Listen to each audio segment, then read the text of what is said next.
Magnifique palais, tapis, les pétales de fleurs volent, mesdames et messieurs de la cour accueillent les invités, et les propriétaires eux-mêmes se tiennent à la porte, espérant montrer tous les honneurs à leurs visiteurs tant attendus. Un homme aux cheveux argentés marchait le long du chemin, accompagnant une jeune femme.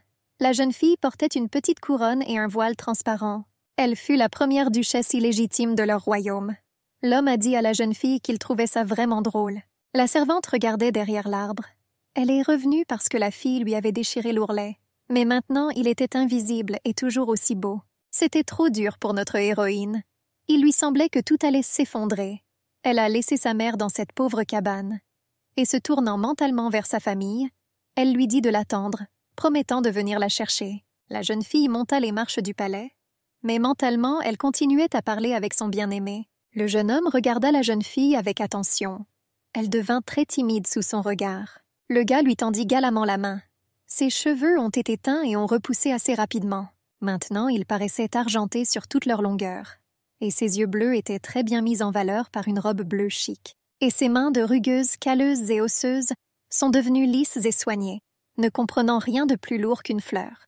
La jeune fille, du vilain petit canard qu'elle avait été toute sa vie, est devenue une femme chic et soignée, aux épaules ciselées et aux yeux pleins d'une tristesse universelle. Cette histoire, qui commence tout juste à se dérouler dans ces pages, sera pleine de mensonges et d'absurdités. Il y a quelques mois, avant les événements décrits, un adolescent négligé vêtu de pantalons courts rapiécés était assis sur le sol d'une grange et souriait.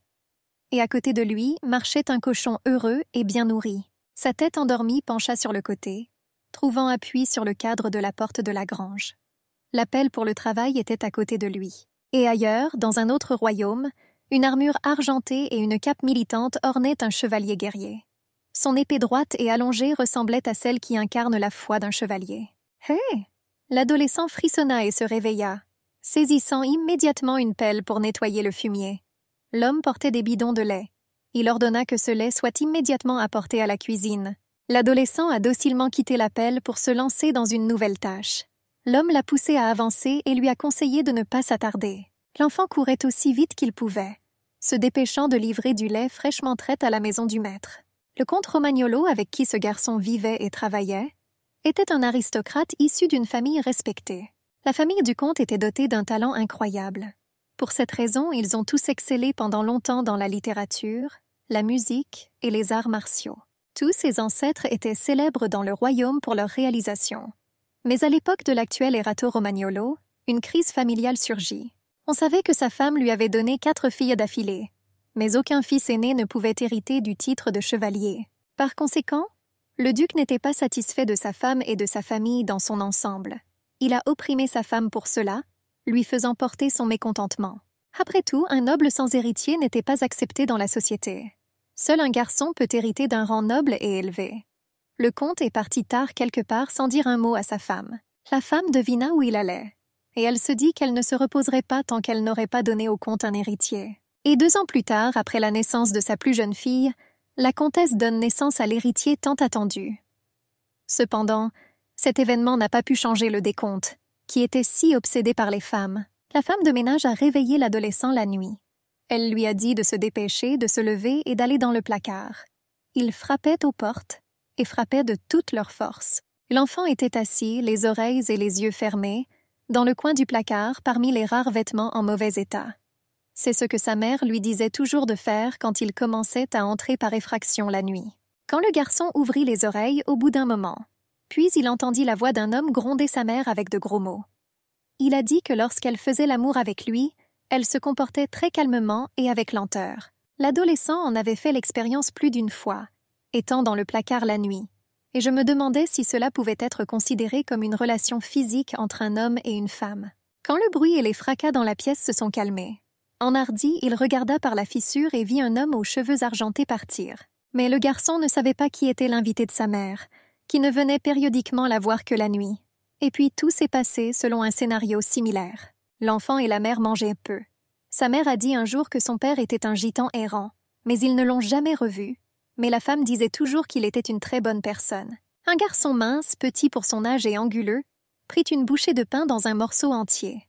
En entendant les paroles aimables de sa mère à l'égard de son père, il se mit à sourire. L'enfant était encore assez fragile, mais était souvent fatigué par la vie quotidienne, et il ne pouvait pas se permettre de manquer son père, qu'il n'avait jamais vu en personne. Le garçon regarda son reflet dans une flaque d'eau, mais il savait avec certitude que cet homme avait les cheveux argentés, et il avait des pensées tout à fait logiques à ce sujet. Perdu dans ses pensées, le garçon fut frappé dans le dos. L'homme a dit que s'il était paresseux, il se retrouverait sans déjeuner. L'enfant effrayé a assuré qu'il ferait tout de suite. Il commença à apporter du foin au cochon. Un petit cochon a tiré le pantalon du garçon, et il tapota l'oreille du cochon et promit de mettre son berceau en place et lui demanda d'attendre un peu. Le soleil était haut dans le ciel, diffusant ses doux rayons sur les feuilles des arbres du jardin. Un enfant né comme fils d'une servante. Il comprit que ce château valait moins qu'un arbre du jardin ducal. Le garçon déchargeait du foin d'une charrette. Il pouvait vraiment parfois voir les gens nobles et éblouissants qui vivaient dans ce château. Mais il ne pouvait même pas parler à aucun d'entre eux. Mais cela ne l'a pas attristé. Il pensait qu'il valait mieux nourrir les animaux. Il lui était toujours heureux et reconnaissant pour son affection et ses soins quotidiens. L'adolescent s'est attelé à une charrette et transportait du foin. Il essuya la sueur de son front avec sa manche. Une légère brise secouait la cime des arbres. Même s'il faisait chaud, il se disait que ce travail était le plus simple. Pendant ce temps, le fils du maître marchait le long du mur du manoir. Par ennui, il grattait le mur avec ses ongles en passant. Mais quand il vit le garçon courir dans l'herbe s'occupant de ses affaires, son regard se redressa. « Hé, insecte !» Il a appelé le garçon maigre. Il s'arrêta docilement. Avio se couvrit le nez et agita la main, dispersant le vent frais près de son visage. Il a dit d'un ton dégoûté que l'odeur des ordures était insupportable. Le garçon a prétexté qu'il venait de nettoyer la porcherie. Le fils du maître a affirmé que cet endroit était très approprié pour un insecte. L'homme maigre approuva timidement. Mais il a commencé à accuser Avio d'insolence. Et, se mettant en colère, il lui donna un coup de pied dans le ventre. Le gars a donné un coup de pied à l'autre avec ce qui l'a frappé. En même temps, il criait quelque chose d'incohérent et dénué de sens, pensa le garçon avec ressentiment. Depuis quand cela a commencé? C'était étrange pour lui de voir une telle attitude de la part des héritiers du château. Le fils du duc était épuisé et reparti satisfait. Et le garçon restait allongé sur l'herbe sans bouger. Et quand le jeune maître fut hors de vue, il se releva et se dit que tout s'était bien terminé pour lui. Et il joignit les mains et commença à prier la déesse Diane, la remerciant pour tout. L'enfant a demandé à la déesse invisible de continuer à le protéger, comme elle le fait aujourd'hui. Il ne comprenait pas que la vie pouvait être différente de ce qui lui était habituel. Au plus profond de la nuit, quand la lune solitaire brillait déjà dans le ciel, le garçon se tordait sur son lit dur à cause de douleurs abdominales. Il l'endura du mieux qu'il put, mais les sons lui échappèrent toujours. Sa mère, inquiète, lui a demandé ce qui avait pu lui arriver. « Je voulais savoir où ça fait mal. » Le visage de l'enfant fronça les sourcils de douleur, et au niveau de l'entrejambe, du sang coulait à travers le pantalon. L'enfant ne comprenait pas ce qui lui arrivait. Il avait peur qu'après les mauvais traitements infligés par Avio cet après-midi, ses organes internes puissent être endommagés. La mère s'arrachait les cheveux, et elle cria en se tournant vers la déesse Diane. Pourquoi est-elle si cruelle envers eux? La femme se laissa tomber sur l'oreiller à côté de l'enfant. Il ne pouvait pas comprendre ce qui lui était arrivé. Pourquoi maman ne se ressemble-t-elle pas? La mère pleurait et fondait en larmes. Elle serra son enfant dans ses bras, s'agenouillant près de son lit et sanglotant. Elle bégaya et dit avec hésitation que le sang sur son pantalon signifiait qu'elle était devenue une fille. Elle disait toujours au petit de ne pas trop manger. Et l'enfant a affirmé qu'il ne voulait pas être dans un endroit où il y avait des hommes. Et la mère a également dit qu'il devait se teindre les cheveux. Ces paroles ont été prononcées à l'enfant par la mère en secret, de manière assez insinuante. Le bébé a docilement accepté toutes ces idées. Désormais, les rêves de l'adolescent d'un brillant chevalier d'argent étaient brisés à jamais. Après tout, toute sa vie, il s'est considéré comme un garçon. Et comme il s'avère maintenant, et dans le manoir, le duc est le seul fils dont il peut avoir besoin. Il lui a dit qu'il était complètement inutile et l'a tiré par les cheveux. Sa femme a tenté de le calmer, mais en vain. Mais le comte baissa les yeux sur le type. Il a dit qu'il ne pouvait pas croire que cet homme ignoble était son fils. Puis il s'en est pris à sa femme. Il l'a accusé que tout était de sa faute, que même dans les livres avec une histoire centenaire de la maison Romagnolo, il n'y a aucun éloge pour aucune de leurs branches.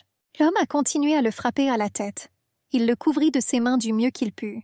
La femme a essayé de raisonner l'homme.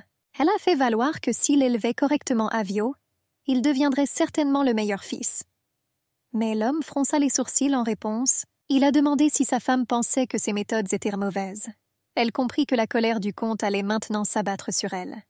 Il affirmait que tous les héritiers de la famille Romagnolo avaient toujours eu les cheveux argentés. Par conséquent, il la considérait comme une nullité, que ses enfants n'ont pas hérité de ses traits d'apparence générique. L'homme s'est mis à crier à plein poumon, et il sortit précipitamment de la pièce en claquant bruyamment la porte. Leur fils restait à genoux, cachant sa tête dans ses mains, et la comtesse tomba à genoux, se couvrant le visage de ses mains et se mit à sangloter, non gênée par la présence de son fils. Elle ne pouvait pas comprendre pourquoi cela s'était produit. C'était leur fils tant attendu. Le gars s'arrachait les cheveux et riait nerveusement. Mais ensuite, en plus, une fille a fait irruption en lui. Elle vit sa mère tout en larmes et se précipita pour la consoler. Elle a demandé à son frère ce que c'était, mais il a juste crié qu'il ne savait rien de fou. La femme se sentait mal, et la jeune fille fit asseoir sa mère sur le canapé, lui ouvrit la fenêtre, se tenait anxieusement à proximité, ne sachant pas comment elle pourrait l'aider autrement. En regardant par la fenêtre ouverte, la jeune fille la vit monter avec le père d'Avio dans une calèche déjà tirée par une paire de chevaux blancs, pensa-t-elle tristement. La chapelle reposait sur le ciel azur avec la pointe d'une tour. L'enfant de la bonne souffrait toujours de douleurs abdominales. Mais la sensation de faim s'est également fait sentir. Elle a mangé une soupe fine avec une petite quantité de légumes verts et de céréales. La bouillie cherchait des cuillerées de mucus désagréables. Sans trop réfléchir, elle le but simplement directement dans leur bol. Après tout, les travaux de transport l'attendaient déjà. Elle ne se sentait toujours pas bien. Alors je me suis dit que j'allais finir vite et ensuite me reposer. Mais là encore, le fils du vilemaître faisait déjà obstacle. Il a crié « Eh poubelle, votre victime !» L'adolescent frissonna nerveusement et se mit à prier la déesse Diane, pour qu'elle lui dise combien de temps encore elle devrait endurer pour devenir heureuse. Et le bourreau souriait déjà en prévision de représailles contre la victime sans contrepartie. Le duc regarda son fils et lui demanda ce qui n'allait pas chez lui. Il répondit insolemment à son père en lui demandant pour qui il le prenait. Le gars serra les poings, tremblant de partout. Il a affirmé qu'en fin de compte, le séquestre obtiendrait tout ce qui se trouve dans ce château. Mais un coup de poing sec a rapidement dégrisé le jeune homme. Et puis Avio aperçut par la fenêtre la silhouette solitaire d'un fragile serviteur. C'est contre lui qu'il déversait toujours sa colère et souffrait le mal qu'il ne pouvait pas exprimer à son père. Il regarda l'adolescent à travers sa main, et il se dit que tout dans ce château n'appartient qu'à lui. L'adolescent marchait, se penchant de douleur. Avio a crié comme d'habitude avec l'une de ses variantes offensives de « Hey, trash !» mais elle n'a fait que rétrécir encore plus. Les 2 derniers jours n'ont pas été les meilleurs non plus. Mais il arrivait qu'il ne se voit pas pendant des semaines lorsqu'elle était à l'extérieur du château. Aujourd'hui, Avio a eu un nouveau plaisir. Il pointa du doigt l'herbe à côté de ses pieds. Il a dit « Rampe !» lui ordonnant de ramper entre ses jambes. L'adolescent se sentait déjà très mal aujourd'hui, mais je dus quand même m'agenouiller devant le jeune maître. Il a dit qu'il devrait lui demander pardon. Il ordonna à l'enfant de la servante de montrer comment se comporter des ordures comme lui. Le gars voulait vraiment dissiper l'effet de l'humiliation du comte. La servante se leva sur les mains et commença à ramper entre les jambes du jeune maître. Avio se demandait pourquoi il restait toujours silencieux, et je ne savais pas quoi faire pour faire entrer en conversation celui que j'essayais d'humilier à chaque fois. Mais dès que l'enfant de la bonne s'est retourné, un coup de pied de M. Avio lui a frappé le visage. Du sang jaillit de la lèvre cassée du serviteur. Le gars a crié pourquoi il était toujours silencieux. Il disait qu'il était pire qu'un chien, que ce n'est qu'un insecte sans nom. Les coups pleuvent sur différentes parties du corps de l'adolescente. À la fin, il s'est simplement allongé sur l'herbe, se couvrant la tête avec ses mains. Le jeune maître quitta la pelouse complètement apaisé et satisfait. Et l'enfant de la servante resta longtemps allongé sur l'herbe, incapable même de bouger à cause de la douleur. Alors qu'elle retirait ses mains calleuses de sa tête, elle se demanda « Qu'est-ce qui ne va pas avec eux? Pourquoi n'ont-ils pas pu protéger la tête des coups? Et en général, comment peut-on vivre ainsi ?» La femme mouilla la serviette et la posa sur la tête de l'enfant. Elle était déjà restée inconsciente pendant 2 jours consécutifs, et la température ne cessait de monter. La mère prit la main pendante de l'enfant et la baisa. Le papillon qui volait à côté de la flamme de la bougie a couru dans le feu et a brûlé. C'est ainsi que la vie de son enfant aurait pu s'effondrer. Et elle a pris sa décision.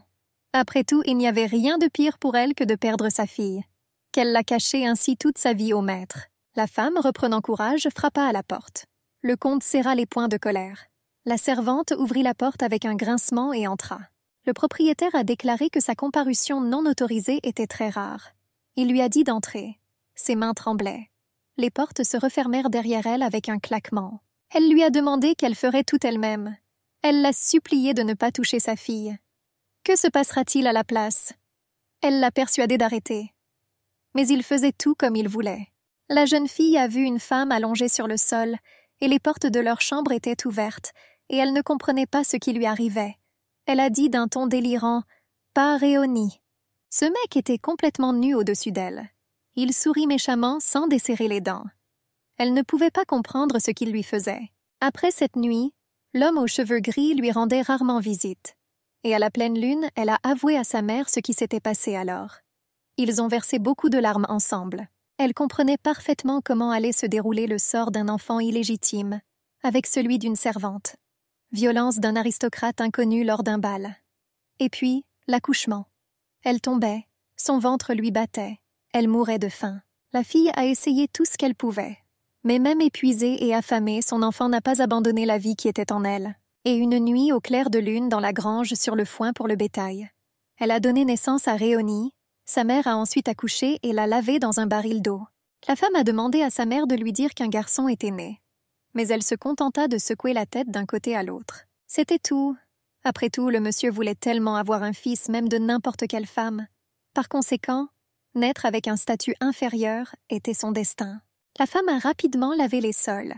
Et quand l'heure du déjeuner arriva enfin, elle courut vers sa petite chambre, où l'attendait sa petite fille. Et elle avait envie de manger et d'un peu d'affection. Lorsqu'elle vit sa mère, la petite lui sourit. Elle prit son trésor dans ses bras et après l'avoir nourri, l'endormit.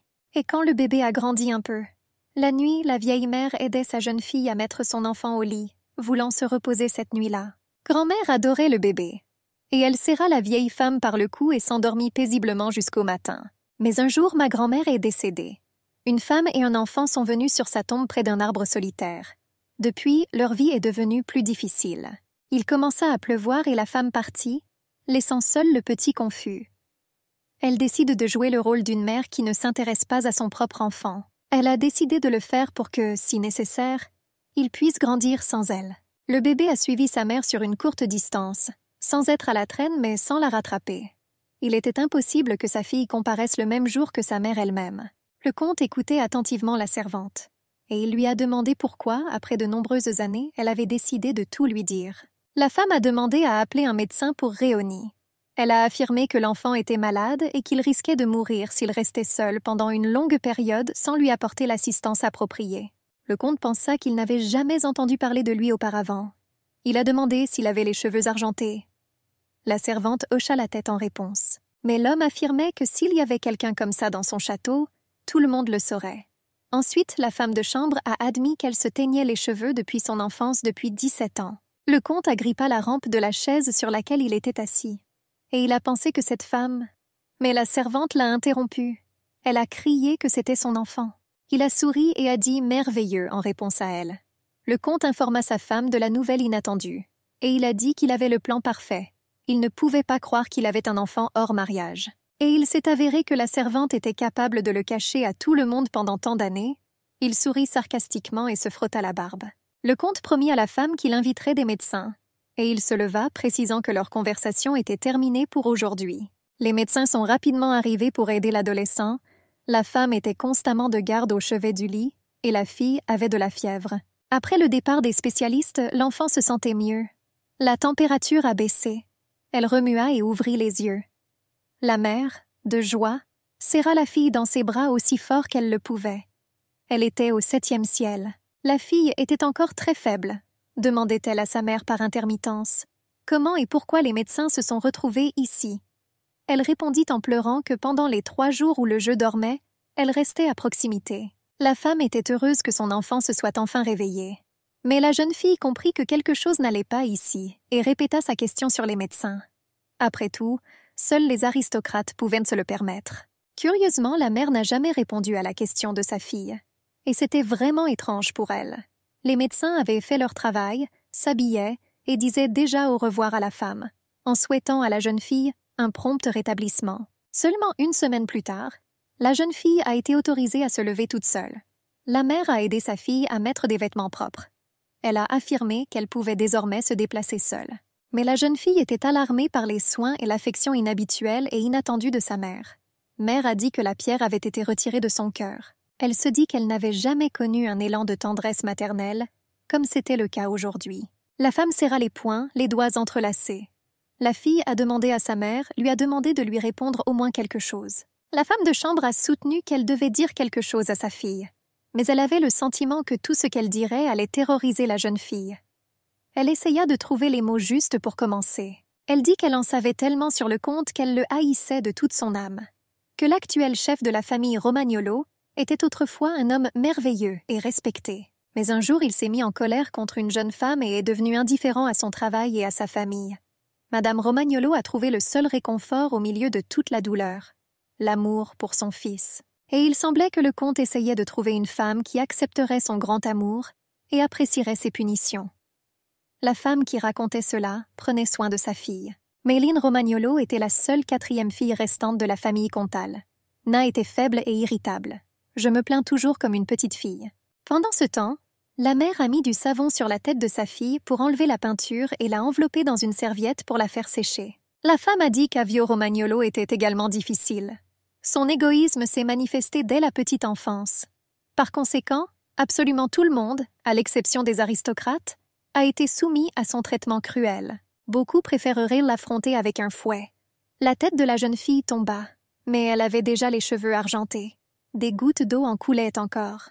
La femme croisa les mains sur sa poitrine comme pour prier. Les mots étaient difficiles pour elle. Elle dit à sa fille, le cœur lourd, qu'elle était l'enfant illégitime du comte. L'adolescente plissa ses yeux bleus avec mépris. Elle ne pouvait pas croire qu'elle avait le même sang qui coulait en elle que ses gens. Et elle aurait été heureuse si tout cela s'était avéré être un rêve. Le ciel nocturne était éclairé par les étoiles. Dans tout le château, seules 2 fenêtres de bureaux isolées brûlaient. La servante et sa fille, toutes deux la tête baissée, remontèrent l'allée du jardin, se dirigeant vers le grand manoir. Le majordome les attendait avec une bougie dans un candélabre. Il s'inclina discrètement et conduisit les invités jusqu'à la porte du bureau du comte. La porte grinça. Une lumière vive éclairait le couple depuis une fissure dans la pièce. Le comte semblait tout simplement énorme à la jeune fille. Il la regarda avec dédain. Son regard féroce effrayait la jeune fille fragile. Elle s'inclina devant lui par réflexe. La fille l'a vue si énorme, et la couleur de ses cheveux, tout cela le faisait ressembler à ses yeux à un sommet enneigé. Il se tourna vers la servante. Il a dit qu'elle lui avait dit la vérité. C'est en fait le sang de la famille Romagnolo. La femme pensait qu'elle avait renoncé à la vie humaine, mais elle voulait au moins que son enfant puisse vivre mieux qu'un animal. Ses yeux étaient rouges à force de pleurer. L'homme était tourmenté par le besoin de conclure un accord, mais il n'était pas clair si l'enfant illégitime était supérieur à la servante. Il attrapa la jeune fille par le visage et l'attira vers lui. Le comte commença à crier que c'était une sorte d'absurdité, quand le salaud a hérité de cheveux argentés et de yeux bleus, reprenant son sang. Il continua à serrer les joues de la jeune fille, examinant les traits de son visage. Puis l'homme lâcha la jeune fille et fut pris d'un rire hystérique. La jeune fille avait peur, mais sa mère la tenait par les épaules et murmurait à sa fille. Lorsque le comte s'est calmé, il a demandé à l'adolescent s'il était un homme. L'enfant fut à nouveau couvert d'une vague de peur panique. Tout ce qu'il pouvait faire était de marmonner quelque chose et d'agiter négativement la tête. L'homme se plaignait de l'ennui. Et avec panache, il s'assit sur le canapé du bureau. Il a informé la jeune fille que dès qu'il l'aiderait, elle devrait devenir la servante d'Avio. Il a dit qu'il réfléchirait encore à la manière de l'utiliser. Et pour aujourd'hui, j'ai considéré que ce que je devais être suffisant. Il leur a dit à tous les deux de se mettre hors de sa vue. Puis, pour la première fois, l'adolescent ressentit à la fois de la colère, de la honte et de la rage. Mais elle n'a pas pu effacer toute trace de cet homme de son corps et lui retirer tout son sang qui coule dans ses veines. La jeune fille était allongée sur le lit. Il y avait quelque chose qui sifflait. C'était un incendie. Mais son corps refusait de lui obéir. La silhouette d'un homme regardait le feu grandissant. La jeune fille l'a appelé à l'aide. Mais quand il se retourna, c'était le comte Romagnolo, son père. Elle a crié, appelé à l'aide, n'importe qui pour la sauver. Des flocons tombaient sur le lit tout près de son corps, promettant des brûlures douloureuses à sa peau. En sautant et en s'asseyant sur son lit, la jeune fille se réveilla couverte de sueur froide. Elle reprenait son souffle à cause des émotions qu'elle avait vécues dans son sommeil. La mère s'est également réveillée à cause du bruit que faisait sa fille. Elle a demandé si elle allait bien. Elle a répondu qu'elle venait de faire un rêve étrange. Depuis le jour où la fille a fait ce cauchemar, elle était envahie par la peur que toute sa vie soit recolorée comme ses cheveux. La pelle s'enfonça dans le sol avec fracas. La jeune fille essuya la sueur de son front. Son quotidien, rempli uniquement de vide, continue. La truie dormait et grognait dans son sommeil. La jeune fille portait un seau d'eau propre dans la grange. Elle s'accroupit à côté de l'animal endormi et posa sa main sur son ventre. Il est devenu clair pour elle qu'elle n'accoucherait pas de sitôt. Et l'animal dormait sans souci, faisant claquer ses lèvres dans son sommeil. Quand la fille disposait de la nourriture à la mangeoire pour les porcs, elle pensait qu'il n'y avait aucune différence entre les porcs et les humains lorsqu'il s'agissait d'avoir des enfants. Elle a également remarqué que chez les porcs, elle avait mauvaise haleine à cause d'une mauvaise alimentation. Le travailleur a appelé la fille « Hé, toi !» Il m'a dit de toujours l'emporter avec toi en montrant son bol. La jeune fille prit les plats avec le ragoût et se rapprocha des animaux. Elle caressa la truie, qui restait toujours couchée sur le côté, et lui promit qu'elle reviendrait plus tard. La charrette dévala facilement la colline, et l'adolescente se retrouva bientôt dans le jardin du comte. Elle a dit à l'homme qu'elle avait apporté ses engrais. Il était juste en train de tailler les buissons. Il a assuré que ce n'était plus nécessaire. Il a dit qu'ils devraient être jetés, parce que sa femme se met en colère quand le jardin sent le fumier. Et la fille a dû revenir. Elle pensait que si on lui avait dit cela plus tôt, elle n'aurait pas eu à tout traîner aussi loin. Mais avant, on la félicitait pour avoir fertilisé le jardin. De plus, c'était dur de revenir. Elle vidait des seaux de fumier. Elle se disait qu'il lui était difficile de comprendre les caprices des aristocrates. Et maintenant, elle avait un déjeuner gâché, ou plutôt une absence totale de déjeuner. Elle entendait des pigeons roucouler sous le toit. Après avoir déchargé la charrette et se sentant fatiguée et assoiffée, elle aperçut un puits sous le mur. Elle a rapidement sorti un seau d'eau et s'est aspergé la tête d'eau propre et fraîche. Puis elle a commencé à renifler ses vêtements pour voir s'il restait une odeur de fumier dessus. Mais soudain, des pas approchant se firent entendre par derrière. Havio se moqua de l'enfant de la servante. Il était surpris que même un tel ver puisse laver son corps. Ensuite, le gars a demandé qui lui avait permis de disposer arbitrairement des biens du château. Il attrapa l'adolescent par le cou de toutes ses forces. Il a demandé pardon, mais cela ne l'a pas épargné du coup humiliant et douloureux d'un enfant sadique. L'adolescent restait tendu, attendant de nouvelles représailles de la part du fils du maître. La jeune fille a dit qu'elle n'utiliserait plus jamais le puits. Elle ne leva pas la tête du sol. Havio rougit partout et serra les poings. L'adolescente lui a demandé d'avoir pitié d'elle, mais il a dit que la prochaine fois qu'il le battrait, il ne reverrait jamais sa propre mère vivante. Le gars approchait. La fille avait peur. Ses mains s'enfoncèrent dans le sol, essayant de s'y accrocher. Elle a demandé au Dieu que quelqu'un la sauve. La main du gars s'était posée sur son cou, mais il ne faisait que la toucher et la caresser. Puis il vérifia ses oreilles. Il respirait la bouche ouverte sur elle. La fille tremblait de partout. Cette respiration était similaire à ce qu'elle entendait dans le placard. Mais Havio devait continuer à penser qu'elle était un homme. Le gars a finalement dit quelque chose de désagréable. Puis il a proféré des menaces et est parti. C'était la première fois qu'il n'y avait pas de coup. La jeune fille se leva et regarda le fils du maître partir. Et elle ne pouvait pas comprendre ce qui venait de se passer. Elle s'est frotté le cou. Elle ne pouvait s'empêcher de sentir qu'un insecte rampait sur elle. Et c'était tout simplement dégoûtant. La jeune fille secoua les mains du sol. Il s'est avéré que si elle s'inclinait, elle ne serait pas touchée. C'était un peu mesquin, mais ça a marché. Elle courut aussi vite qu'elle le pouvait pour s'éloigner de la maison du maître. Et c'est seulement là que je me suis sentie en sécurité. La jeune fille se tenait dans une prairie fleurie vêtue d'une robe translucide. Elle était pieds nus et exposait son visage aux légères rafales de vent, en profitant. Un type portant des chaussures en cuir verni marron et des bas blancs s'est approché d'elle. La jeune fille s'avança vers lui sur la pointe des pieds. Elle l'appela Havio-sama et lui tendit les mains. Le gars frissonna et se réveilla. Il s'assit dans son lit, se remettant de son rêve. Son visage était couvert de sueur, et il serra la couverture dans ses mains. Ce rêve le hantait à nouveau. Il ne pouvait pas comprendre qui était la fille dont il rêvait si souvent. Il s'est souvenu de l'incident pendant la journée, et il s'est dit qu'il ne voulait pas faire ça à cet adolescent. L'enfant de la servante tira de nouveau la charrette derrière lui.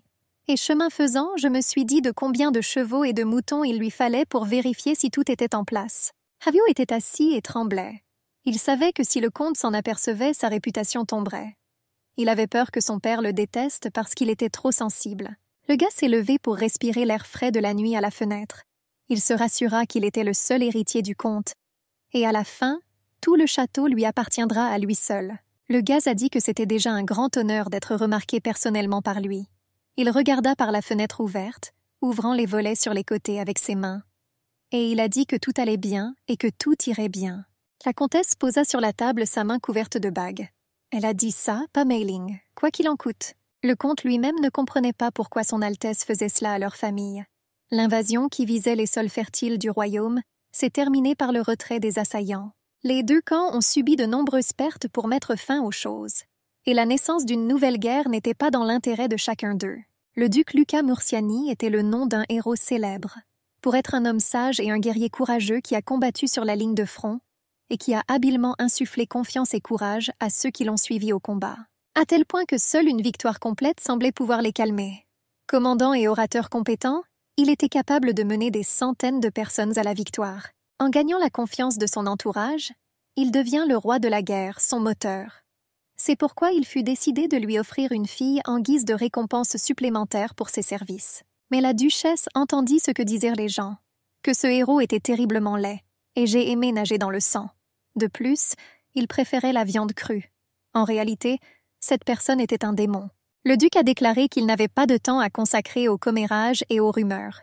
Il a convenu qu'épouser un tel homme valait la peine d'être envisagé. Il a admis qu'il ne pouvait pas supporter le faible Mei-ling. Cependant, il était impossible de ne pas accepter la proposition. L'homme a affirmé que le héros de guerre n'apparaissait pas lors d'événements publics.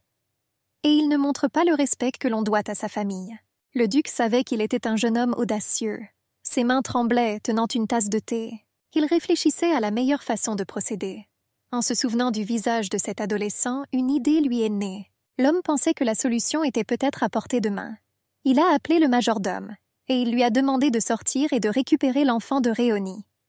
Il s'inclina docilement, acceptant l'ordre du maître. La duchesse regarda d'abord son mari, puis l'adolescente. Je lui ai demandé qui c'était. Elle se tourna vers le comte, pour lui faire ouvrir la fenêtre plus rapidement. L'odeur était tout simplement insupportable, et l'adolescente n'a pas compris pourquoi elle avait été amenée chez ces messieurs. Et j'ai ressenti un pincement au cœur à cause du porridge que j'avais récemment mangé. La jeune fille agrippa le bas de sa robe. Elle se sentait tellement inhabituelle et mal à l'aise dans une grande maison, et même en présence de ces gens étranges. Le comte a dit à sa femme d'arrêter de relever le nez. Il a affirmé que l'enfant en était clairement gêné. La dame a insisté à plusieurs reprises pour lui dire de qui il s'agissait. L'homme, souriant, répondit à sa femme que c'était l'enfant de la maison Romagnolo qui se tenait devant eux, ajoutant qu'il est leur mission. La femme demanda au comte ce que cela signifiait. Il répondit, détournant son visage de tout le monde, que ce n'était que son enfant illégitime. L'éventail tomba des mains de la comtesse à cette déclaration de son mari, et elle pensait avoir soigneusement contrôlé toutes les femmes que le comte avait saisies dans le château. Il s'est avéré qu'elle avait perdu de vue un enfant. Le comte vit l'excitation et le mécontentement de sa femme, mais il lui a dit très calmement qu'elle ne devrait pas trop s'inquiéter. Il ramassa son éventail par terre. La femme tremblait et tremblait de partout, mais l'homme lui a assuré qu'il était possible d'envoyer cette adolescente dans la famille du duc au lieu de Mei-ling. La dame essaya de lui répondre, bégayant d'excès d'émotion. Il lui a demandé ce qu'elle voulait lui dire. Son regard était sévère. Il lui passa le ventilateur dans ses mains tremblantes. La comtesse s'agenouilla devant lui et s'inclina. Elle a assuré qu'elle ferait tout comme il l'avait dit. L'adolescent se tenait devant les messieurs, et il s'est avéré qu'elle était à moitié comtesse. La dame évaluait la jeune fille. Elle comprit que sa fille Mei-ling avait les cheveux roux comme elle. Le duc l'a immédiatement découvert. Et il s'est avéré que la fille de la bonne avait les cheveux teints. Elle a habilement trompé leurs yeux pendant 17 ans. Et elle semblait en savoir plus sur la coloration des cheveux que quiconque. Et le couple a décidé d'envoyer la fille de cette servante à la place de leur Mei-ling. Reporter le mariage de 6 mois sous un prétexte quelconque. Et cacher Mei-ling elle-même dans le monastère. Le comte proposa de l'observer et, au moment opportun, de la confier à une maison baroniale d'un pays voisin. Sa femme a dit qu'il ne pouvait pas faire ça. Après tout, apparemment, cette fille a travaillé comme servante pendant de nombreuses années. Et elle ne pourra peut-être pas prétendre être une aristocrate devant une telle personne. Le duc sortit une rose d'un vase. Il assura à sa femme que la moitié venait du simplet et l'autre de lui. J'étais donc confiant dans le succès de leur plan. Il croyait qu'en quelques mois, il pourrait transformer une fille en une noble aristocrate.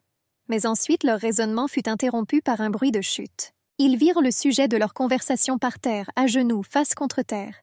Elle a demandé au comte de lui pardonner, qu'elle n'est qu'une humble servante qui nettoie la porcherie. Et elle ne pourra peut-être pas prétendre être une aristocrate. Et s'ils l'apprennent, ils seront condamnés à mort. Le comte s'approcha de la jeune fille. Il lui a assuré qu'elle pouvait le faire. Il s'est dit convaincu qu'elle s'acquitterait de sa tâche. La jeune fille leva la tête du sol et le regarda dans les yeux. Elle a demandé comment elle pourrait faire face. Le comte serra une fleur de rose dans son poing. Il a dit qu'il n'y a pas de fille qui ne prenne pas soin de sa mère. La jeune fille pensa avec horreur que cet homme détruirait aussi sa mère. Le duc frappa dans ses mains. Il a demandé à la jeune fille si elle allait changer de vie. Et si c'est le cas, il a suggéré de le faire tout de suite. Et tout d'abord, il allait demander au serviteur de bien laver son corps. Puis il y réfléchit. Et puis il a demandé à quel point cela serait inconfortable pour lui. Quel est le nom de la fille? Mais elle resta agenouillée, la face contre terre, et ne lui répondit pas. La dame a crié à l'adolescent de répondre à la question du comte. Elle a exigé qu'elle réponde immédiatement. La jeune fille commença à bégayer. Mais ensuite, elle a réussi à faire comprendre qu'elle ne connaissait pas son nom. La duchesse exprima sa surprise, que la fille est si ignorante qu'elle ne peut même pas prononcer son nom. La jeune fille grattait le sol avec ses ongles. La dame a continué son discours. Que peu importe jusqu'où elle ira, cela restera vulgaire, dit le comte d'une voix plus douce. Que dans ce cas, il lui donnera un nom. Désormais et jusqu'à la fin de sa vie, elle doit vivre comme une noble aristocrate. La fille se souvint de la façon dont on l'appelait différemment. « Hé, toi, nain, scumbag, rien !» Même si elle n'avait pas de nom, elle ne s'était pas sentie mal à l'aise depuis 17 ans. Elle pensait que si elle pouvait emmener sa mère, elle aurait alors fait beaucoup pour eux deux. L'homme parla, levant le doigt pour insister. « Ce Nuritas Romagnolo est un nom merveilleux. » La jeune fille releva la tête du sol. Le comte a dit que c'était un plaisir de vous rencontrer, et il lui a promis qu'elle connaîtrait mieux son père un peu plus tard. Il a dit que son nom signifiait rien. La jeune fille s'est rendue compte que pour le comte, elle n'était que du bétail. La lame de l'épée était essuyée avec une serviette blanche. Un domestique entra et informa le duc qu'une lettre était arrivée du comte Romagnolo. L'homme vit son reflet dans l'acier poli de la lame. Sur la table devant lui se trouvait un fourreau pour armes et une bouteille de poison curare. C'était le chaos dans la rue. La femme poursuivait un canard, l'homme conduisait un cheval, un autre portait un tonneau de bière. Au loin, des domestiques portèrent des paniers de linge. L'homme frappa dans ses mains et parla cordialement. Que le duc, absent si longtemps à cause de la guerre, était enfin revenu. Et ce soir, il y aura un banquet auquel les aristocrates seront invités. Les domestiques dirent au majordome qu'il comprenait très bien sa responsabilité et ce qu'il ressent. Ils ont promis de travailler ensemble pour faire de leur mieux. Le gars triait le courrier. Il lisait une des lettres du comte Romagnolo, qu'il a demandé de reporter le mariage de Miss Mayling pour cause de maladie. Et il a demandé ce que monsieur ferait dans ce cas. L'homme répondit que ce serait plus facile si le comte mourait et c'est tout. Il regarda son reflet dans l'acier de l'épée. Le type a laissé tomber un morceau de papier par terre. Il demanda au duc de ne pas dire des choses aussi terribles. Il affirmait que c'était précisément pour cette raison que des rumeurs diverses mais très étranges circulaient à son sujet. On disait que Luca Mursiani était un homme comme le ciel nocturne. Et au fil du temps, la personnalité du duc a commencé à être envahie par des rumeurs de plus en plus infondées. Son apparence était incomparable à celle d'un démon, car il était très beau. Mais si les corps de tous les ennemis qu'il a tués étaient rassemblés, alors ce tas aurait la hauteur d'une petite montagne. La jeune fille continua à trier les lettres. Après tout, il n'y avait pas un jour où le sang sur son épée séchait. Cependant, il a prié la déesse Diane. Il lui a demandé d'être miséricordieux envers ses péchés. Il demanda de mettre au repos les âmes des personnes qu'il avait envoyées auprès de la déesse. Le nom du duc était Luca Mursiani. C'était un homme au bon cœur qui pleurait la guerre et se souciait des gens. Le chambellan savait qu'en raison de ses qualités, son maître était très populaire parmi la société des dames. L'homme a demandé à César de lever les yeux. Il s'approcha rapidement et plaqua sa main contre le mur à côté de sa tête. Il a dit qu'à cause de ces rumeurs, il ne pouvait pas la féliciter. Le gars a bégayé et a dit qu'il le regrettait. En tant que chambellan, il manquait de courage et craignait de répondre à son maître sur le fond. Le duc se tenait à la fenêtre et pensait au comte Romagnolo. L'homme n'était pas du tout contre la plus jeune fille de cet homme aux allures de serpent, mais il comprit que telles étaient les intentions du roi Savière. C'était lui qui avait besoin de cette union conjugale. L'homme regarda son reflet dans la vitre. Lorsqu'il était petit, sa mère lui a dit que ni son père ni son frère n'étaient en vie. La femme a dit au garçon que lui seul pouvait défendre la famille Mursiani. L'enfant avait les larmes aux yeux, et maintenant il écrivait avec son doigt sur la vitre embuée de la fenêtre « Tu es le seul ». Il savait qu'il devait toujours être prêt. Après tout, une nouvelle bataille a déjà commencé. La lune pendait comme un sabot d'argent dans le ciel nocturne au-dessus du château. Les dames pleuraient dans la salle du banquet. Et l'homme aguerri demanda où se trouvait le duc lui-même. Sa femme a répondu qu'elle ne comprenait pas ce qui se passait. Le majordome a demandé à la femme de chambre si le maître venait. Mais elle a répondu qu'elle ne le trouvait nulle part. Le valet de chambre vit le duc monter à cheval et partir au galop.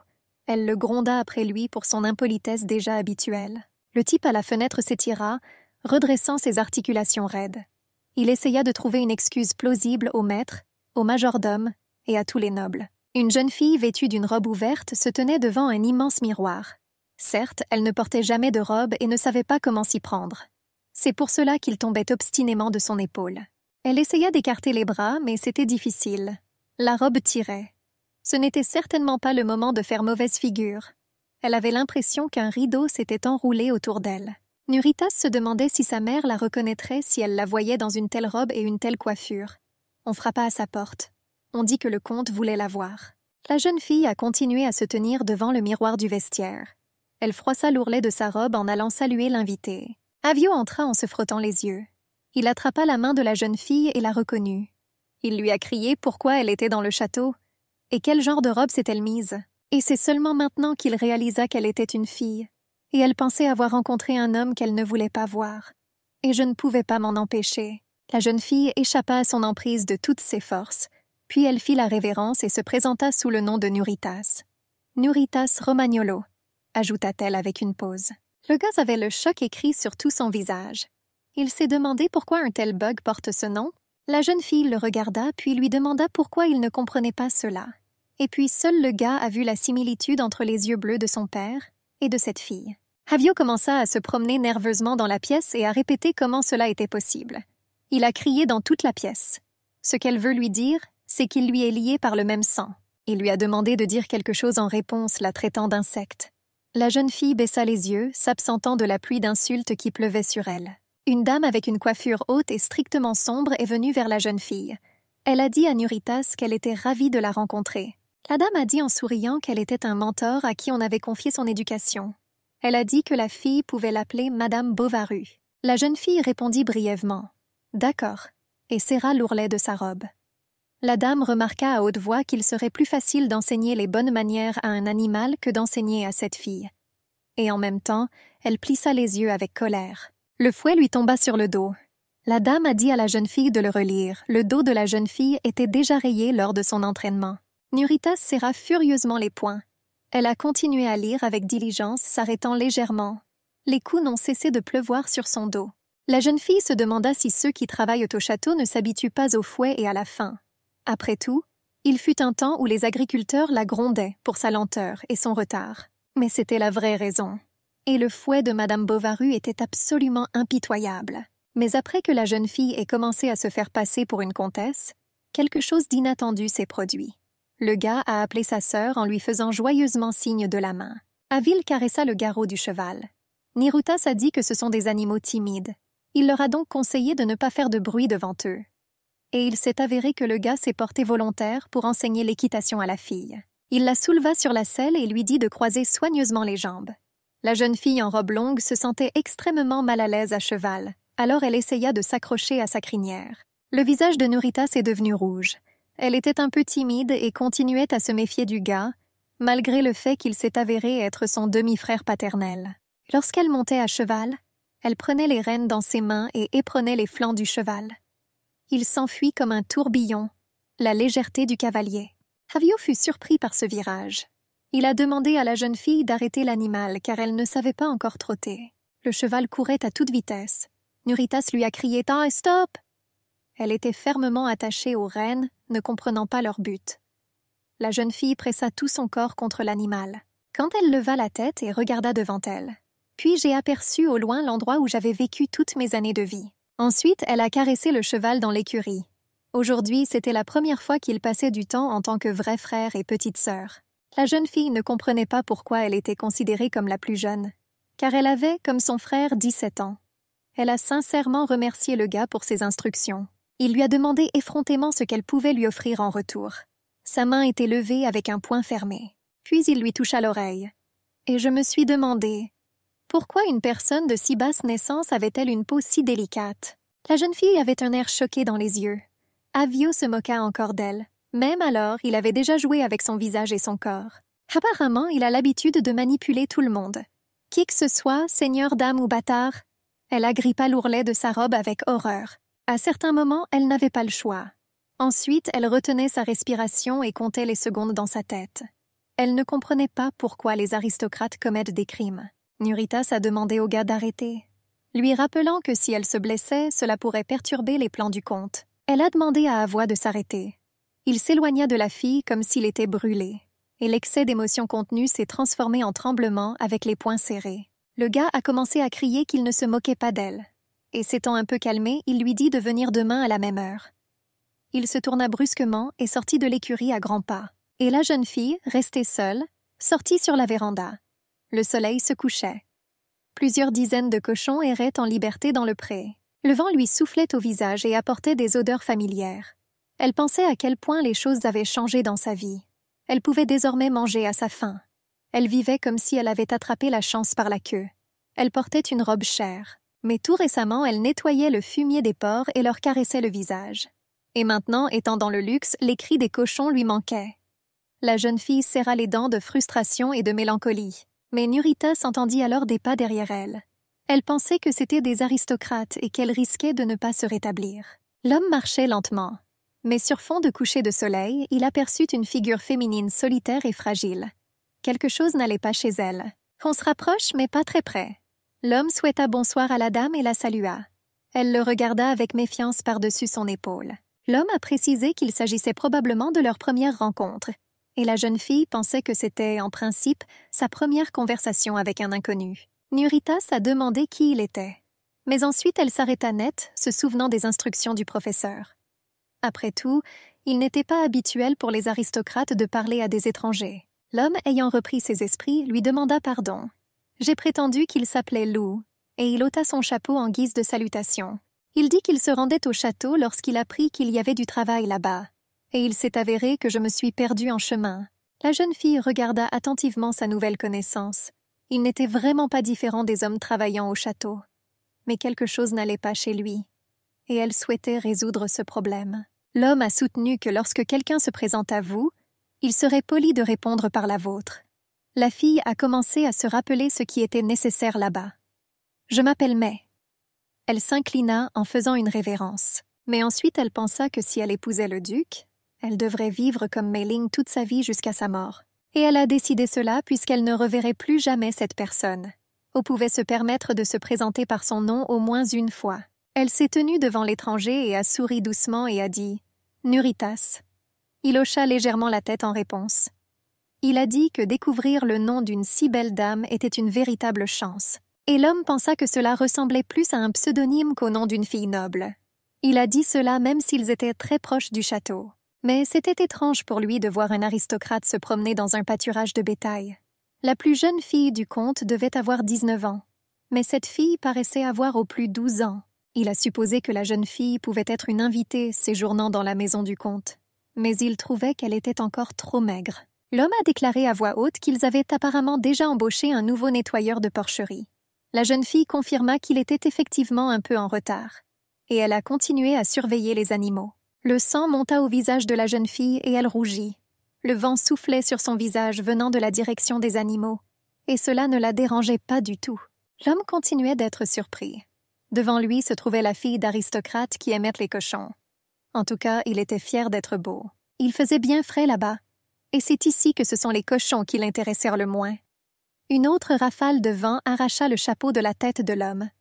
La jeune fille a également essayé de maintenir sa coiffure en place. Mais le vent essayait aussi de soulever la robe de la jeune fille. Elle lui a demandé ce qu'il avait vu, et il a affirmé que son chapeau s'était envolé. Il a précisé ce qui s'était passé d'autre. L'homme a abandonné. Il voyait clairement que Nuritas était en colère, et elle était aussi inquiète. Après tout, l'inconnu a définitivement vu son maillot de corps. et elle était très gênée. Elle n'avait jamais ressenti ce qu'était la honte auparavant, mais elle avait bien compris qu'il voyait son corps nu. Et c'était une femme de chambre qui s'était récemment lavée sous la pluie, mais qui était maintenant habillée comme une aristocrate. C'était complètement absurde. La jeune fille était d'accord avec ces paroles selon lesquelles il ne voyait plus rien. Elle tourna le dos à l'homme. La jeune fille se tourna vers sa nouvelle connaissance par-dessus son épaule, et elle a promis de prier pour qu'il trouve un travail. L'homme ne s'y attendait certainement pas. Il regarda avec des yeux pleins d'étonnement cette étrange et incompréhensible jeune fille aristocratique. Il s'inclina et remercia Lady Nuritas pour ses bons vœux. La fille s'est éloignée, et l'homme se disait son nom, aussi étrange et insolite que son porteur. Elle était déjà près de la maison, lorsque sa nouvelle connaissance lui a crié « À bientôt ». Nous nous reverrons certainement. Le fouet tomba une nouvelle fois sur le dos de la jeune fille. Madame Bovary a dit à la jeune fille de daigner se redresser et de tenir correctement sa fourchette. Beaucoup de temps s'est déjà écoulé depuis le début de cette vie ridicule de fille, et le professeur a continué à fouetter Nuritas pour chaque erreur. Parfois, la fille pensait « Et si elle avait été une vraie fille, ils auraient été elles comme ils le sont maintenant. » Cela prouverait que l'aristocratie est pourrie de part en part. La jeune fille se leva de table. Elle se tourna vers Madame Bovary. Dire qu'elle deviendrait bientôt elle-même duchesse. Et si le duc voyait autant de blessures et de contusions sur son corps? La jeune fille a connu un succès notable. Elle a compris que la méthode du fouet entraînerait la chute de l'aristocratie. Et j'ai décidé de demander au professeur si elle portait des vêtements chers depuis sa naissance. Elle a exprimé sa crainte que si le duc voyait les marques du fouet, il comprendrait immédiatement qu'elle ne faisait que se faire passer pour une fille noble. La jeune fille a décidé de lui rappeler que se faire passer pour une aristocrate est un crime. L'imposteur et ses complices seront condamnés à mort. Le professeur était étonné que cette fille décide de la menacer. Elle a répondu qu'elle devrait porter de vieilles robes de prison, que les gens dans les rues crient et leur jettent des pierres. Cela continuera jusqu'à ce qu'ils atteignent la guillotine sur la place principale du centre-ville. Et s'ils ne peuvent pas éviter quelque chose, ils devront parcourir ce chemin ensemble. Après cet incident dans l'écurie, Avio a gardé une distance respectueuse avec la jeune fille, mais elle ne croyait pas qu'une personne puisse changer aussi facilement. Et elle comprit que tôt ou tard il se disputerait avec elle. La jeune fille éperonna son cheval et s'envola. Le seul divertissement dans le monde des aristocrates est l'équitation. Nuritas avait le sentiment qu'en traversant l'air, elle courait à travers le monde entier. Elle lâcha les rênes et son cheval s'élança comme le vent. Elle offrit son visage. Elle voulait qu'il lui enlève tout ce qui était mauvais dans sa vie. Mais elle comprit que sa mère restait entre les mains du méchant comte. Nuritas, pensant à sa mère, arrêta brusquement le cheval. Il renifla avec mécontentement. Elle lui caressa le garrot. « Je lui ai demandé de me pardonner d'avoir ralenti si brusquement. » Elle est devenue triste et a invité Avio à rentrer chez elle. Le gars a dit qu'il aimerait qu'elle lui pardonne ses erreurs passées. La jeune fille puisait de l'eau au puits. Elle se tourna vers sa voix et le regarda longuement dans les yeux. Les mains du gars tremblaient et il baissa les yeux vers le sol. La jeune fille pensait que c'était une nouvelle façon de se moquer d'elle. Mais elle n'était pas prête à pardonner tout cela. Et le gars a affirmé qu'il se moquait d'elle parce qu'il était confus dans ses sentiments. Il voulait dire autre chose, mais il marmonna. La fille était déjà irritée. Il lui a crié au visage que c'était parce qu'il l'aimait. Ce fut un tournant inattendu dans la relation. Avio a demandé à la fille de dire ce qu'elle ressentait pour lui. Elle pensait que dans la maison du comte, il était normal de blesser quelqu'un qu'on aimait. Mais elle ne comprenait pas à quel point les déclarations d'amour devenaient si agaçantes. Elle répondit « Je t'aime aussi, Avio-sama ». Le gars s'était abasourdi. Puis il a attrapé la jeune fille par les épaules et lui a demandé si elle lui avait dit la vérité. Il était heureux et a dit qu'il demanderait à son père de ne pas l'envoyer chez ce duc démon. Il a dit qu'il savait dès le début qu'elle lui appartenait. Et maintenant, il ne permettra à personne de la lui enlever. Nuritas lui sourit en retour. Elle a dit qu'elle l'aimait autant qu'elle aimait le comte, sa femme et Mei Ling. Ici, les yeux du fils du comte devinrent injectés de sang. Il s'est avéré que cette fille se moquait de lui et de ses sentiments. Il l'attrapa avec force par la robe et leva la main avec les doigts serrés en un point pour frapper. Il a dit qu'elle n'était qu'une sale poubelle. Nuritas réalisa avec tristesse que cette nouvelle blessure sur son corps serait profonde. Il y eut un bruit sourd. Le chapeau gisait sur l'herbe. Le type tenait sa victime par les vêtements. Son visage était brisé. Elle a dit qu'il ne devrait pas la frapper. Après tout, dans ce cas, vous devrez assumer la responsabilité de cet acte. Il lui demanda si elle n'avait pas peur du pouvoir des aristocrates.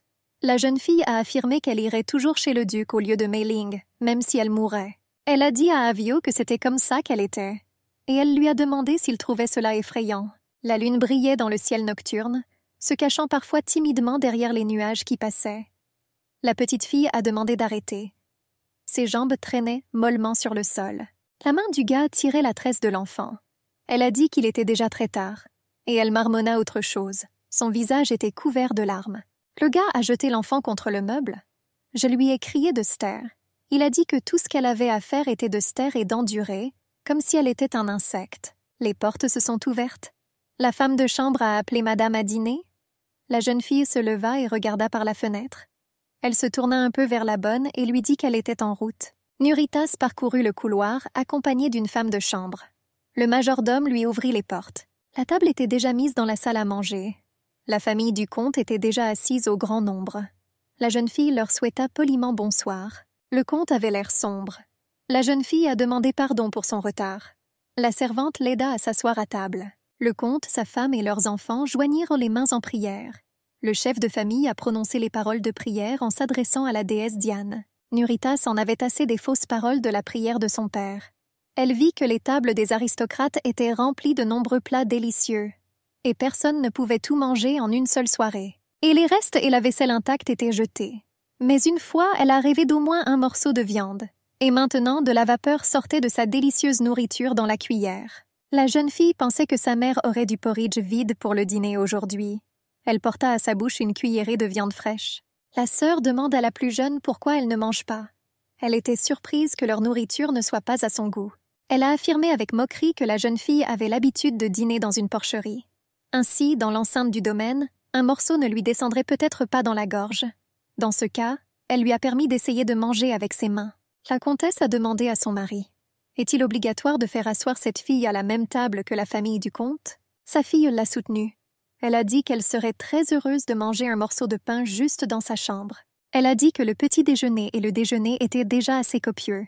Et elle a soutenu qu'elle aurait probablement pu sauter le dîner. Nuritas a admis que la pire chose dans le fait de se faire passer pour une aristocrate étaient les repas. Le chef de famille a posé avec force un verre de vin sur la table. Il a demandé de ne pas le forcer à tout leur expliquer à nouveau. Que tout cela faisait partie de la formation. Il ne pouvait pas compter sur Madame Bovara pour tout. C'est pourquoi j'ai demandé à chacun de conserver sa dignité. Le comte ordonna à ses filles de prendre le thé après le dîner. Il a demandé à Mei Ling d'être indulgente envers sa sœur. Après tout, c'est la première fois qu'elle rencontre quelque chose comme ça. Et Nuritas était déterminée à tout apprendre de sa sœur. Les servantes entrèrent dans la pièce. Ils transportèrent des fleurs et un service à thé avec des plats sur un chariot spécial. La noble dame et le faux habillé étaient assis l'un en face de l'autre. Mais il n'était pas nécessaire qu'il en soit ainsi. Ni une femme de chambre, ni même un majordome ne pouvaient s'asseoir sur cette chaise. Nuritas a demandé aux servantes, demandant du thé, s'il vous plaît. Ils ont répondu que tout serait fait maintenant. Mei Ling, posant son menton sur sa main, lui dit de ne rien servir. Elle regarda la jeune fille et lui demanda d'un air de défi qui elle pensait être, qu'elle n'était qu'une renégat illégitime. Nuritas a déclaré que si elle prenait rapidement le thé avec elle, elle n'aurait plus besoin de la revoir. Mei Ling a demandé si l'impudent pensait ce qu'il disait. Mais elle lui répondit qu'elle accomplissait simplement la volonté de madame. La jeune fille a dit cela depuis qu'on lui a ordonné de jouer un aristocrate. Et il lui ordonne de boire du thé, puis elle le boira. Mei Ling était en colère. Elle a demandé de quel genre d'impudeur il s'agissait. Elle ordonna aux servantes de servir le thé immédiatement. Ils répondirent tous à l'unisson qu'ils obéissaient à ses ordres. Des tasses à thé avec soucoupes et cuillères dorées furent immédiatement posées sur la table. Le thé se versa dans les tasses avec un gargouillis. Nuritas versa une tasse de boisson chaude dans sa bouche et l'avala d'un seul coup. Et elle jeta négligemment la tasse sur la soucoupe avec un tintement. La jeune fille la remercia pour la friandise, s'essuyant avec contentement la bouche avec la manche de sa robe. Les servantes et Mei Ling virent cette sauvagerie et ouvrirent la bouche sous le choc. Nuritas se leva et se dirigea vers sa chambre, soulevant l'ourlet de sa robe. Mei Ling était furieux. Elle a crié que ce roturier se comportait comme un enfant. En chemin, la jeune fille a pensé qu'elle devrait aller au diable à la place de sa sœur Mei Ling. Elle fronça les sourcils et fronça le nez. Le comte Romagnolo était assis avec un verre de vin devant la cheminée de son bureau. Nuritas était là aussi. Elle a passé les 5 derniers mois à étudier l'étiquette et la culture. Et surtout, elle a essayé de s'habituer à vivre comme une aristocrate parmi d'autres aristocrates. Ses compétences étaient encore rudimentaires et rudimentaires. Mais peu à peu, ils se sont améliorés. L'homme sirotait du vin dans un verre. La jeune fille pensait qu'après tout, toutes les compétences devaient être dans son sang. Et elle s'est avouée qu'elle attendait déjà ce mariage avec impatience. Le livre était sur les genoux de la jeune fille. Elle était vêtue d'une robe luxueuse et apprenait à lire. Elle chercha la signification de son nom dans le dictionnaire. Un groupe de bâtiments délabrés. Dans l'un d'eux, la porte est entr'ouverte. Une lumière douce et chaude s'en répandait sur le chemin depuis le seuil, faisant signe au confort de la vie quotidienne des gens ordinaires. Du milieu retentit le bruit d'un fouet.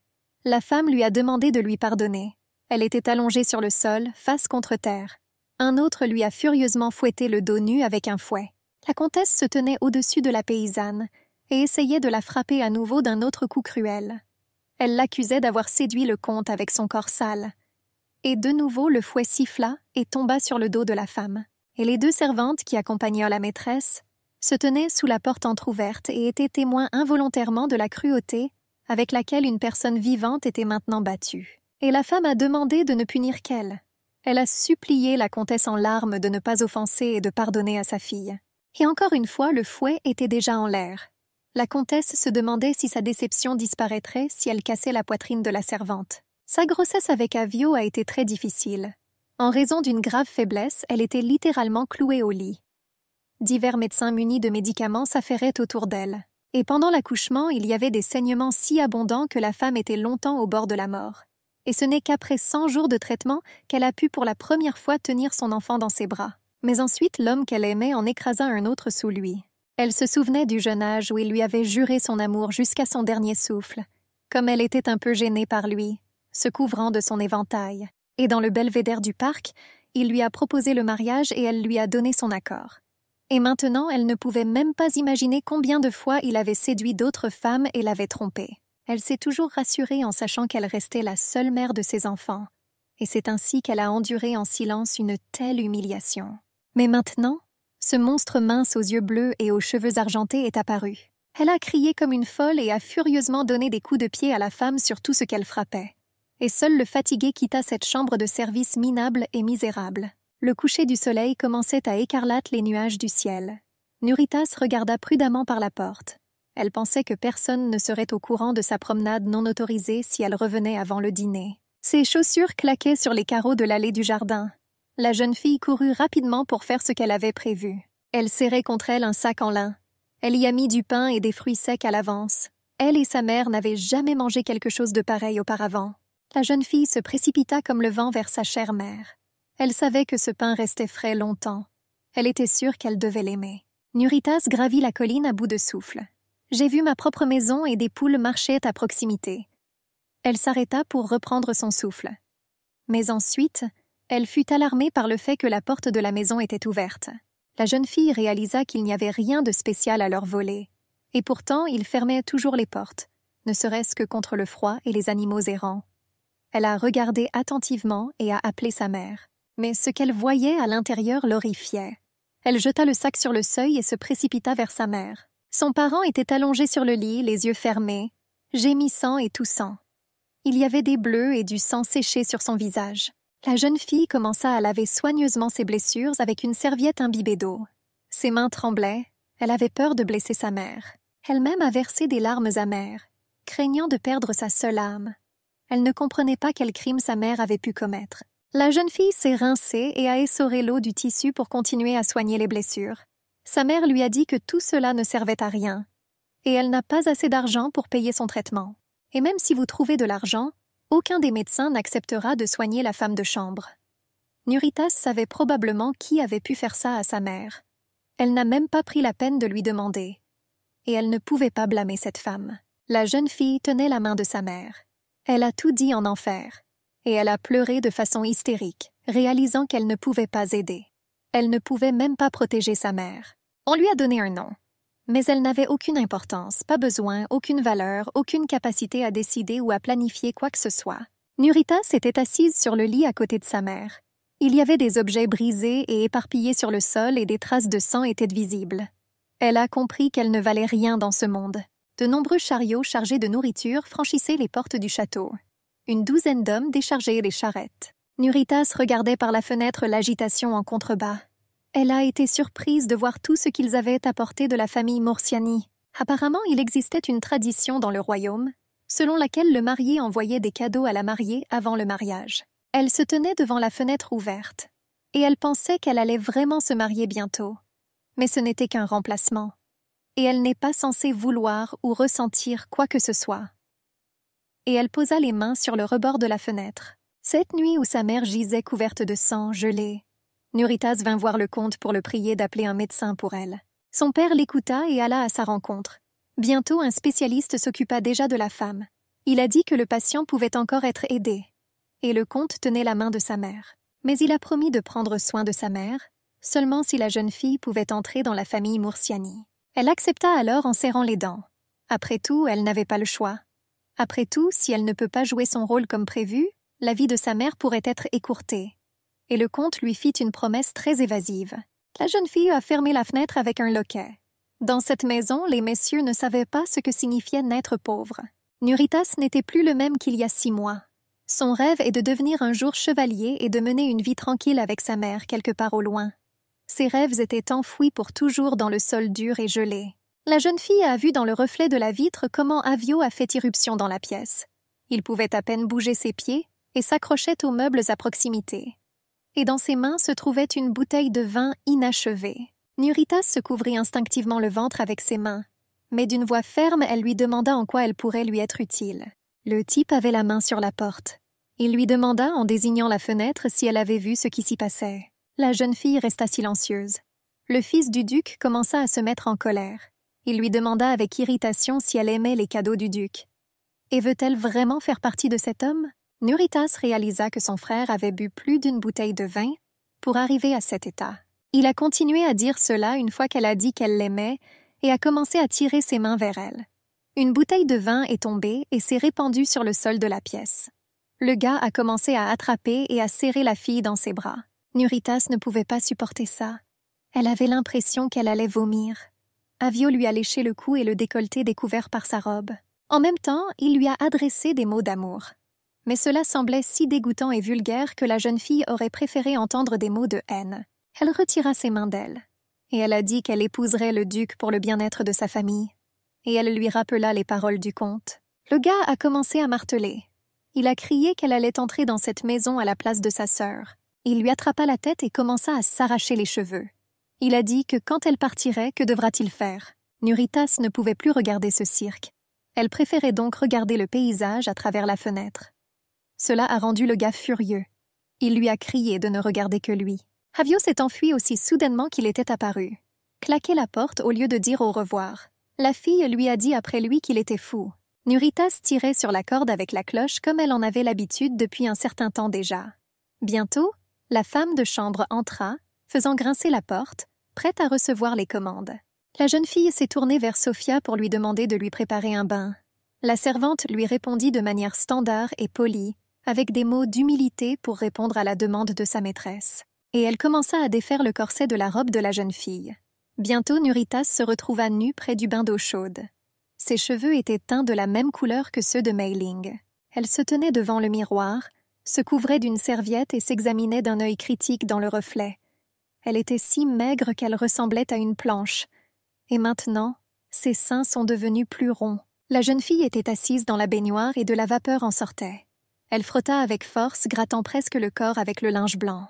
La servante a dit à la dame que si elle continuait à frotter si fort, il pourrait y avoir des blessures. Nuritas a tenté d'effacer les traces de l'agression d'Avio.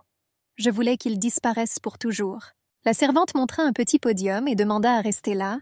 Nuritas, après avoir sélectionné l'ourlet de sa robe de mariée, monta sur une plateforme spéciale. Les filles ont commencé à prendre des mesures de sa taille et de ses épaules. Ils étaient très surpris qu'elle soit si mince. Mais en même temps, malgré sa minceur, sa peau restait très élastique. Les filles exprimaient leur joie envers la maîtresse, haletante de différentes manières. La jeune fille ne savait pas quoi répondre. C'était la première fois qu'elle rencontrait des servantes aussi amicales.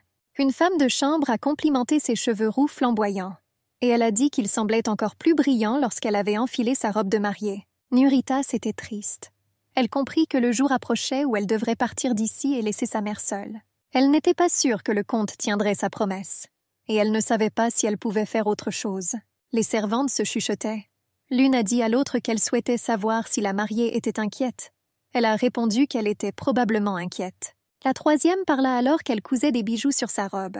Ceci malgré le fait que la mariée est très enthousiasmée par le mariage à venir.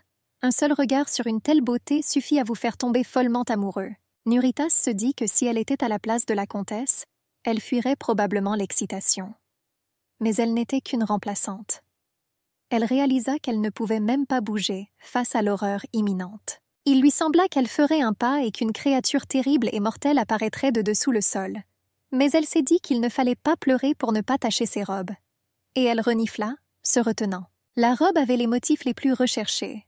Des roses et des vignes gracieuses ornaient l'ourlet de sa robe de mariée. Dernièrement, les étoiles ont souvent été demandées, le fond en était donc tapissé. Les filles ont présenté les voiles Nuritas de différents styles. Lui demander lequel elle préfère. La jeune fille pensait qu'elle n'y voyait pas beaucoup de différence. Et elle a répondu que n'importe quel modèle ferait l'affaire. Mais elle pensait que ce serait génial s'il trouvait un si long voile qui descendrait jusqu'au sol. De cette façon, elle croyait pouvoir cacher toutes les marques sur son dos causées par les coups du professeur et des agriculteurs. La servante a dit qu'il serait difficile d'imaginer un voile aussi long. Mais ce sera très inhabituel. Les filles croyaient que les gens nobles pensaient complètement différemment. Et ils ont promis de trouver le plus beau voile pour Lady Nuritas. Mei Ling entra et regarda de loin avec envie les servantes s'affairer autour de sa sœur et de sa robe de mariée. Elle leur a crié « Hé, vous, en faisant attention à votre apparence !» Tous les regards des 4 filles étaient tournés vers elle. Elle a ordonné aux servantes de déménager, affirmant qu'elle a une liaison avec sa sœur. Un véritable aristocrate tournait en rond autour de Nuritas. Et elle resta immobile, ne sachant qu'attendre de sa sœur, qui ne s'était jamais distinguée par sa bonté à son égard. Mei Ling serra les dents et pressa son éventail plié contre son menton. Elle se souvenait que récemment, sa sœur était allongée sur l'herbe, vêtue de vêtements déchirés et sales, recevant des réprimandes à chaque fois. Et puis Nuritas était si maigre que personne ne savait même qu'elle était une fille. Et seuls des vêtements moelleux pourraient lui donner au moins une sorte de silhouette. Mais si vous regardez la fille maintenant, sans connaître son passé, je ne l'aurais jamais soupçonnée d'être une simplette. Et on pourrait croire qu'elle est réellement la fille de la famille Romagnolo. Le comte, leur père, avait les mêmes yeux bleus et la même peau blanche comme neige. Et tout cela a tellement rendu la fille furieuse, parla-t-elle en regardant sa sœur avec envie, que cette tenue sur elle ressemble à des perles sur un cochon. Nuritas ne répondit pas à la rustre. Puis elle a demandé si sa sœur comprenait ce que signifièrent ces paroles. Après y avoir réfléchi, elle a traité la fille d'enfant illégitime et laide. Nuritas n'a appris à lire des livres pour enfants que récemment. Par conséquent, je n'ai pas compris le sens des paroles de Mei Ling. Mais c'était un mystère pour elle qu'elle veuille clairement l'offenser verbalement. L'aristocrate à part entière a parlé avec sa demi-sœur sur les hanches, qu'elle devait porter cette robe elle-même. C'était étrange pour Nuritas d'apprendre que la jeune fille était prête à échanger toute sa beauté contre cette seule robe. Et elle était surprise de penser encore comme une enfant. La fille a commencé à crier après sa sœur, demander pourquoi elle la regarde avec tant de mépris. Elle leva la main et arracha les étoiles du bas de sa robe. Ils tombèrent au sol en claquant sur les carreaux. Puis la femme envieuse se pencha, attrapa la robe par le bord de l'ourlet et la tira de toutes ses forces. Nuritas est restée debout sur le podium dans la robe que sa sœur avait ruinée. Mei Ling a crié que les belles choses ne conviennent pas du tout aux filles. Nuritas lui rendit son sourire. Elle m'a remercié d'avoir trouvé le style qui lui convenait le mieux. Elle a demandé à sa sœur de l'aider à devenir une remplaçante plus digne d'elle, affirmant que le comte aimerait certainement ça. La femme envieuse était choquée. Elle n'arrivait même pas à trouver de réponse. Elle se retourna brusquement et s'éloigna, ne satisfaisant pas son désir de contrarier sa sœur Sang-de-Bourbe d'une manière ou d'une autre. Nuritas se tenait devant le miroir, les poings serrés dans sa robe de mariée en ruine. Elle ressemblait désormais davantage à la tenue de la fille illégitime du comte. L'assistant se tenait près du bureau du duc avec un catalogue à la main. Le duc était assis à table, les yeux baissés. Le gars lui a demandé de quelle couleur devait être son costume, bleu ou rouge. Le duc, sans intérêt, répondit brièvement « oui ». Mais en réalité, il ne répondit pas, car la question était alternative. L'assistant a proposé de broder des symboles ducaux. L'homme répondit à nouveau avec douceur et de manière inappropriée. Ensuite, le gars a demandé au monsieur de prendre la question plus au sérieux. Mais la réponse fut encore une fois « oui ». Puis il a regardé le gars et a suggéré que s'il allait nu au mariage, il devrait porter une robe. Il devrait tout annuler. Et il commença à déboutonner les boutons de sa chemise. L'assistant soupira lourdement. Il comprit que le monsieur était opposé à l'idée même d'épouser n'importe qui en général, et la fille du comte Romagnolo en particulier. Après tout, en quittant son poste, il a continué à exercer une influence considérable sur le roi. Le duc a affirmé qu'il n'avait trouvé une bonne raison que lorsqu'il s'est immédiatement rendu compte que d'étranges rumeurs à son sujet allaient recommencer à se répandre. L'assistant rappela au maître que ce mariage était conclu sur ordre de son Altesse. Il lui a donc suggéré d'essayer de tout faire de la meilleure façon possible. Cela rappelle le dicton populaire selon lequel l'esprit est dans l'humilité. Le duc a fait valoir que ces gens intelligents et humbles, lorsqu'ils se couchaient, risquaient de ne pas se réveiller le lendemain matin. Et j'ai compris que c'est le monde dans lequel je suis né. Il a dit que la guerre était déjà finie. Les champs de bataille sont vides. Mais la vraie guerre a eu lieu dans les maisons des aristocrates. Et ça ne s'arrête pas une minute. Et maintenant, leurs ennemis ne se montrent tout simplement plus. Il était choqué. Parce que ces gens lui ont dit des choses insondables sur Nuritas. Se rappelant que l'assistant attendait toujours sa commande, il lui demanda d'envoyer des lettres d'invitation. Le gars criait après le monsieur. Il a été surpris qu'il y ait des enveloppes d'invitation aussi modestes pour le mariage du célèbre héros de la famille Murciani. Il m'a demandé de lui dire que c'était une blague tellement cruelle. Le duc était absolument calme. Il a répondu qu'il n'allait pas se ridiculiser devant des gens qui ne se souciant pas de lui. Et il préférait que son chambellan honoraire s'occupe du reste. Le type a quitté le bureau du monsieur en claquant la porte derrière lui. Il resta debout un moment, la tête baissée. Il comprenait que peu importe à quel point ce mariage était indésirable. Mais il ne pouvait pas imaginer que tout se passerait si mal. L'assistant tenait à la main une pile d'enveloppes postales. Il pensait que Mei Ling était une pauvre chose, même s'il ne la connaissait pas de vue. Après tout, le cœur du duc restait sur le champ de bataille. Il souhaitait de tout son cœur que sa femme se révèle être une femme gentille, capable de faire fondre le cœur de cet homme froid. Et il souhaitait que leur avenir soit aussi chaud qu'un jour de printemps. Il ne pouvait que l'espérer. Il allait maintenant commencer à créer un plan de table pour les invités et à préparer la cérémonie et le costume du marié. Pendant ce temps, dans la demeure Romagnolo, l'intensité des passions ne cessait de croître. La dame avec le fouet à la main parla à Nuritas. Que sa démarche soit si légère qu'il semble qu'elle marche sur des pétales. Elle lui rappela de ne pas bouger jusqu'à ce que le duc s'approche d'elle et lève son voile. Elle lui a demandé de ne pas regarder le marié du regard, mais de baisser la tête avec embarras. La jeune fille aimerait maintenant connaître l'état de santé de sa mère et savoir si elle mange bien. Elle comprit qu'il était terriblement désagréable pour la famille du comte de croiser le regard d'une fille illégitime, c'est-à-dire d'elle. La dame fouetta la jeune fille avec un fouet, la sortant de sa rêverie. Nuritas a répondu qu'elle écoutait tout attentivement. Madame Bovary avait considérablement changé depuis le début de leurs études. Sa coiffure stricte a cédé la place à des boucles lâches et savamment coiffées. Et elle a troqué la robe fermée aux couleurs sombres contre un style au décolleté profond. Nuritas a dit à son mentor de ne pas s'inquiéter, qu'elle a écouté attentivement toutes ses recommandations. La jeune fille a assuré qu'elle se souvenait parfaitement de l'ordre de ses actions. Tenez-vous les uns contre les autres, s'incliner, saluer les invités. Et voilà, la fin de la cérémonie. Soudain, le comte fit irruption dans leur chambre. Il vit que les cours avaient lieu, et il demanda à Madame Bovary combien son cas était difficile pour elle. Madame se tourna vers lui avec coquetterie. L'homme a demandé si sa fille allait bien. Elle a répondu que sa fille apprenait vite, et elle est heureuse d'être son professeur. Le comte tendit la main et demanda à Madame. A-t-elle une minute pour prendre le thé avec lui? Il a assuré qu'il se posait de nombreuses questions sur les méthodes d'éducation des enfants. Madame Bovary commença à rougir. Elle répondit qu'elle était prête à lui tenir compagnie, jusqu'à ce que son intérêt soit complètement satisfait. Le duc répondit que c'était bien dit. Ils quittèrent la pièce ensemble, bras dessus, bras dessous. Le comte léchait Madame Bovary où il voulait. Maintenant, la jeune fille comprit pourquoi Madame était habillée si ouvertement. Et il s'est avéré que le comte n'avait même pas honte de son propre enfant. Elle comprit aussi que sa mère n'était qu'une chose capable de satisfaire son désir momentané. Sa mère l'a protégée du mieux qu'elle a pu toute sa vie. Mais maintenant, c'est au tour de ma fille. Elle a dû y aller et lui dire qu'elle partait. Maman ne sera pas là, mais la fille a promis de l'aimer quand même.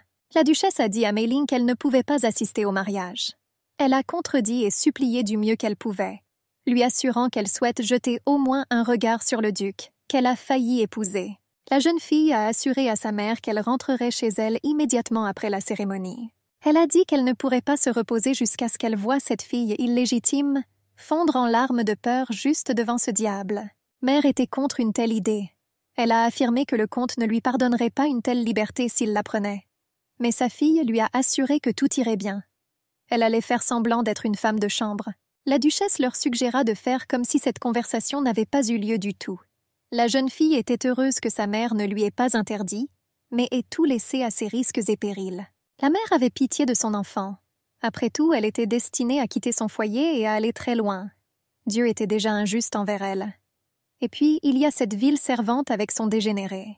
Après tout, comment ose-t-elle donner naissance à une fille la même année où est né leur précieux Avio? La duchesse grinça des dents de frustration. Elle préférerait ne pas le savoir.